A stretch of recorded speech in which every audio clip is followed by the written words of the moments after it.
Hi friends, నేను miss Reddy Mettipalli. Iran Kuwait పైన నిర్వహిస్తున్నటువంటి దాడులు ఏవైతే ఉన్నాయో ఇవి ఇకపైన ఆగడానికి ఛాన్సెస్ అయితే కనిపిస్తున్నాయని చెప్పేసి తెలుస్తుంది.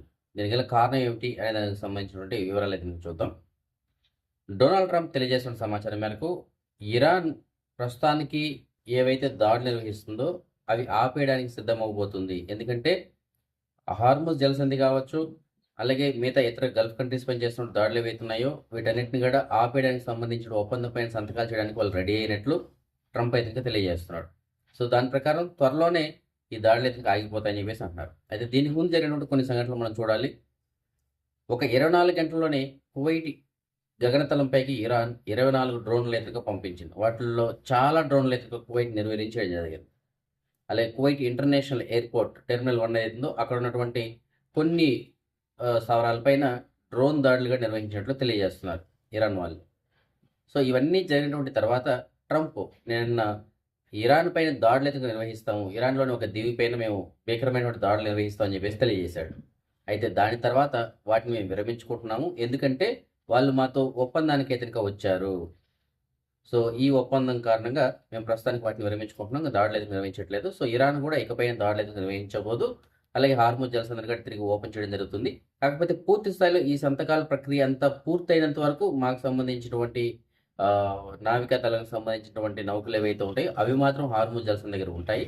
ఈ పూర్తి స్థాయిలో మొత్తం ప్రక్రియ కంప్లీట్ అయిన తర్వాత మా నౌకలు మళ్ళీ తిరిగి వచ్చేస్తాయని చెప్పేసి ట్రంప్ అయితే తెలియజేస్తున్నాడు. అయితే ఇది ఎప్పటికి ముగుస్తుంది ఏంటి అనేది వచ్చి ఫైనల్ అప్డేట్ అయితే రావాల్సింది. ట్రంప్ మాత్రం ఈ విషయాన్ని తెలియజేశాడు, ఇరాన్ ఇంకా అధికారికంగా తెలియజేయలేదు. సో ఈ ట్రంప్ గారు ఎప్పుడు తెలియజేస్తారంటే ఒక విలేకరుల సమావేశంలో మాట్లాడుతున్నప్పుడు వాళ్ళు అడిగినటువంటి క్వశ్చన్కి సమాధానంగా ఆయన తెలియజేయడం జరిగింది. సో ఇరాన్ మాత్రం అణు కర్మాగారం ఏదైతే ఉందో, అంటే ఈ అణ్వాయుధాలు తయారు చేసినటువంటి కర్మాగారం ఏదైతే ఉందో దానికి మాత్రం మేము అవకాశం కల్పించాం వాళ్ళకి, అదైతే లేదు, అదే పెద్ద విషయం.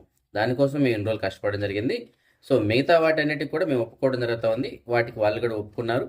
మిగతా దేశాలు కూడా వాటికి సహకరించడం జరిగింది. అంటే గల్ఫ్ కంట్రీస్ కావచ్చు, మిగతా ముస్లిం కంట్రీస్ ఏవైతే ఉన్నాయో అలాగే చుట్టుపక్కల ఉన్న దేశాలు కూడా దీన్ని అంగీకరించడం జరిగింది.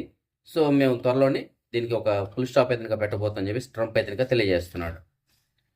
సో చూద్దాం మరి దీనికి సంబంధించినటువంటి ఫైనల్ అప్డేట్ మనకి ఇవాళ సాయంత్రానికి కానీ రేపటికి రావడానికి అయితే అవకాశం ఉంది. ట్రంప్ మాత్రం తెలియజేస్తున్నాడు త్వరలోనే యూరోప్లో దీనికి సంబంధించిన సంతకాల ప్రక్రియ కంప్లీట్ అవుతుంది అని చెప్పేసి అంటున్నాడు. మరి అది జరుగుతుందా లేదా చూడాలి. సో అది కానీ జరిగితే మంచిదే, ఎందుకంటే మనకి ఫ్లైట్స్ అన్ని మళ్ళీ ఓపెన్ అవడానికి, షిప్స్ అన్ని వెళ్ళడానికి రావడానికి మనకి ఎలాంటి ఆటంకాలు ఉండవు. అందరూ హ్యాపీగా మళ్ళీ గతంలాగా ఉండడానికి అయితే అవకాశం ఉంటుంది. ఫర్ ఎగ్జాంపుల్ నేను చూడండి, ఇంటికి వచ్చినాను, మళ్ళీ రిటర్న్ వద్దామంటే మామూలు ఎయిర్పోర్ట్ ఏమో టెర్మినల్ 1 క్లోజ్ చేసేసారు. కువైట్ ఎయిర్వేస్ కానీ జజైర్ ద్వారా వద్దాం అనుకుంటే టికెట్ రేట్లు ఎక్కడో ఉన్నాయి ఆకాశంలో. ఆల్రెడీ 15th ఒక టికెట్ బుక్ చేసినాము, అది కాస్త క్యాన్సిల్ అయిపోయింది. ఇప్పుడు మళ్ళీ మనకి నెక్స్ట్ టికెట్ బుక్ చేద్దామంటే కంపెనీ ఒప్పుకోవట్లేదు, మీరు లేట్గా వస్తే కుదరదు, తొందరగా ఆ టయానికి రావాలి అని చెప్పేసి అంటున్నారు. ఎలా వెళ్ళాలో తెలియని పరిస్థితి. సో అలాంటి సిచ్యువేషన్స్ చాలామందికి, అంటే నేను ఎగ్జాంపుల్ చెప్పాను, ఇలాంటి వాళ్ళు చాలామంది ఉన్నారు, పాపం ఇబ్బందులు అయితే పడుతున్నారు. కాబట్టి చూద్దాం మరి దీనికి సంబంధించిన ఫైనల్ అప్డేట్ ఇవాళ రేపటికల్లా రావడానికి అవకాశం ఉంది. వచ్చిన తర్వాత మీకు తెలియజేస్తాను. సో మరిన్ని అప్డేట్స్ తోటి ఇవాళ మరొక వీడియోతోటి మీ ముందుకు నేను వస్తాను.